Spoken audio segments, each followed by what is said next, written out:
Bonsoir à toutes et à tous et bienvenue dans ce nouveau journal de 8 Mont-Blanc. Nous sommes le mercredi 25 août 2021. Au sommaire ce soir, l'UTMB endeuillé. Un coureur tchèque de la TDS est décédé cette nuit après une chute mortelle dans la descente du passeur à Pralognan. L'émotion est très vive sur place. Emmanuel Jaude s'est rendu à Chamonix.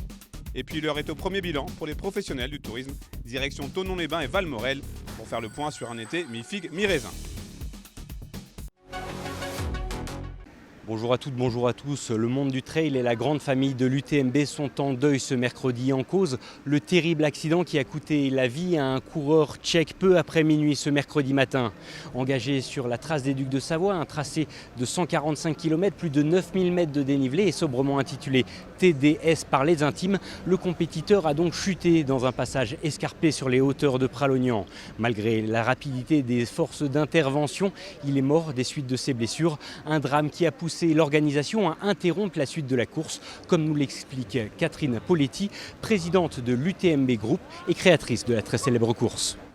Quand on fait intervenir un hélicoptère dans ce domaine-là, eh bien, les pales de l'hélicoptère peuvent projeter des cailloux partout. Donc, à ce moment-là, on arrête la course, on la met en pause, là où elle est, pour pouvoir effectuer l'intervention héliportée. Et c'est la raison pour laquelle on a interrompu la course. Les gens ont attendu là-haut, il faisait nuit, ils avaient froid, et donc on s'est organisé pour les faire redescendre sur Bourg-Saint-Maurice et organiser tout leur rapatriement avec des bus pour pouvoir être rapatriés à Chamonix. Si 293 coureurs étaient déjà passés par la descente du passeur de Pralognan et ont donc pu poursuivre leur course, les quelques 1200 autres compétiteurs ont donc dû s'arrêter à mi-parcours et rapatrier sur Chamonix. Pour autant, le reste des autres compétitions de la semaine ne devrait pas être impacté. Il y a plusieurs sortes de respects qui sont dus. La tristesse et pas de paillettes, ça c'est dû au coureur qui a eu un accident. Par contre, respecter les coureurs qui sont venus faire cette course après tant de temps, eh bien, on doit les respecter aussi. On respecte la vie, on respecte la fin de la vie, mais on respecte tout.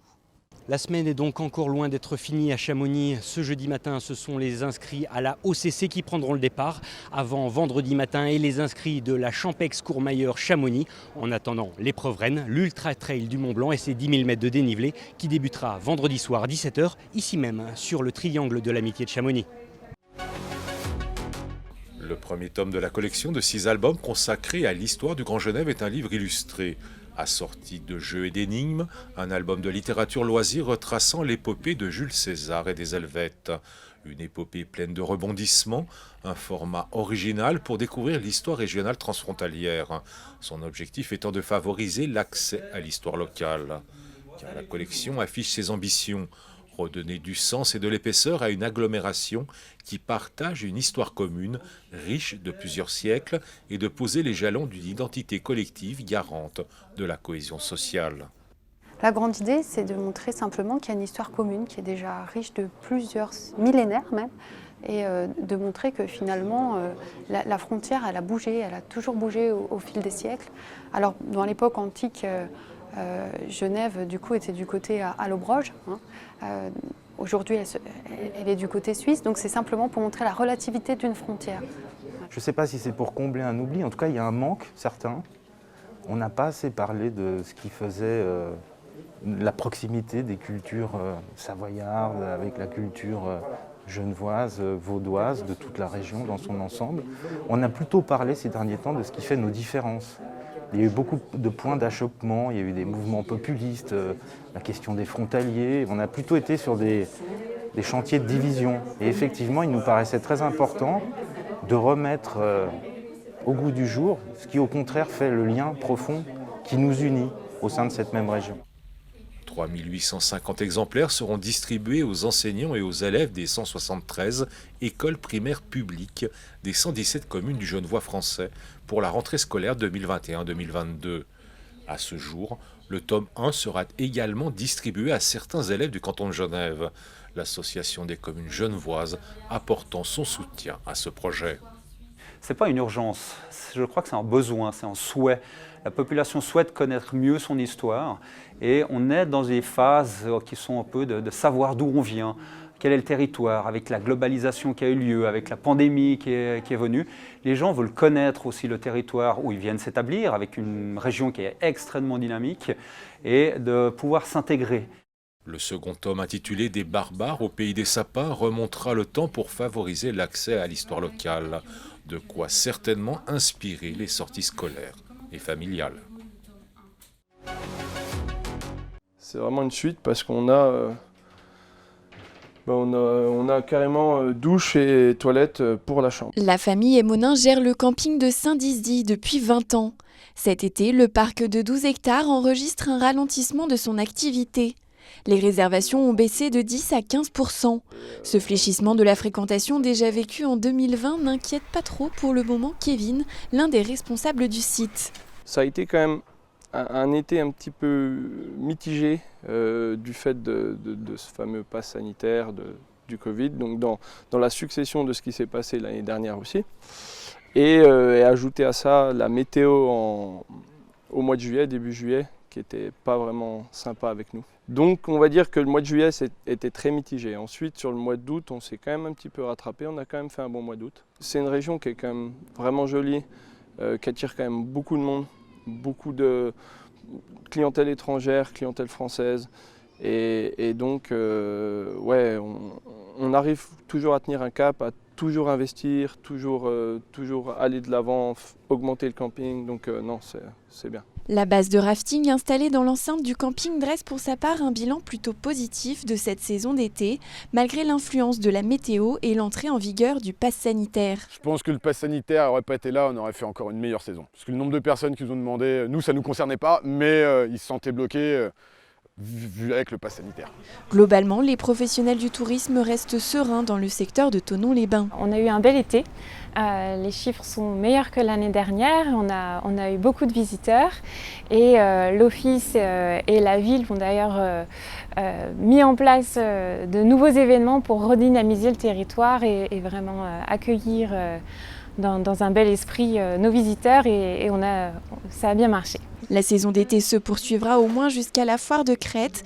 Annulée en 2020, le traditionnel rendez-vous se tiendra le jeudi 2 septembre, avec en préambule dès le 28 août l'ouverture de la fête foraine jusqu'au 5 septembre. À Valmorel, en Savoie, les vacanciers se font de plus en plus rares. La station se vide peu à peu de son flux touristique à l'approche de la rentrée. L'occasion de tirer un premier bilan économique de la saison avec les principaux acteurs de la montagne. 2020 a été une saison exceptionnelle à cause du contexte un peu particulier du Covid. Et puis on a eu une très belle météo.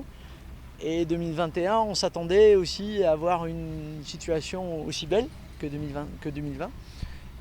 D'une part à cause de la météo, ça s'est pas commencé sur les chapeaux de roue comme en 2020. Mais finalement, on s'en sort relativement bien. Et le public est là. Comme pour s'initier au parapente, les touristes sont venus ici pour s'adonner aux activités de montagne.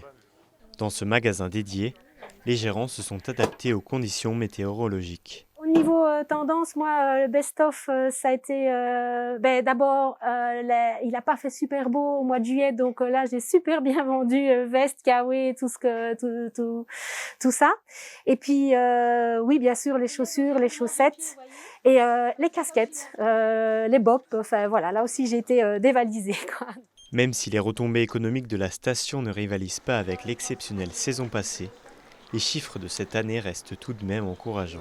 On a un peu moins de monde que l'année dernière de façon globale. Voilà, il faut détailler par type d'hébergement. De façon globale, on est légèrement en dessous, mais on reste sur une très belle saison. Au niveau de la fréquentation, au niveau de la consommation, c'est différent puisque la météo n'a pas toujours été favorable, notamment au mois de juillet. Mais de façon globale, ça reste une saison positive. Vous savez, la montagne, ça fait 10-15 ans qu'elle a le vent en poupe. On a des augmentations de fréquentation chaque année. Et l'effet Covid va forcément dans ce sens-là, dans le sens d'aller à la montagne, d'aller dans les grands espaces, de se retrouver en famille. Donc on n'avait pas trop d'inquiétude quant à la réalisation d'une bonne saison. La question était, est-ce qu'on fera une aussi bonne saison que l'année dernière ? On ne fait pas une aussi bonne saison que l'année dernière, mais on fait une très bonne saison quand même. Plus haut dans la forêt, Arnaud et sa compagne ont ouvert il y a 2 mois un logement pour le moins insolite, une cabane perchée. Occupée à 75% du temps, la saison a été plutôt encourageante pour eux. Nous, on est satisfaits, le mois d'août a très très bien fonctionné. La cabane, l'idée, c'est aussi de la laisser ouverte hors période estivale, le printemps et l'automne, pour les gens qui veulent découvrir Valmorel sous une autre facette. Alors la montagne, pour qu'elle vive toute l'année, on n'en est pas encore là, hein, c'est assez compliqué. L'idée c'est qu'elle vive déjà un petit peu plus longtemps sur les ailes de saison, en fin d'hiver ou en fin d'été ou en début d'été. Après on va pas se mentir, au mois de novembre c'est quand même compliqué de faire venir des gens à la montagne, mais s'ils peuvent venir du 15 juin au 15 septembre, c'est pas mal. Enclavé, Valmorel s'attaque désormais à un chantier de taille, rendre sa station dynamique tout le long de l'année.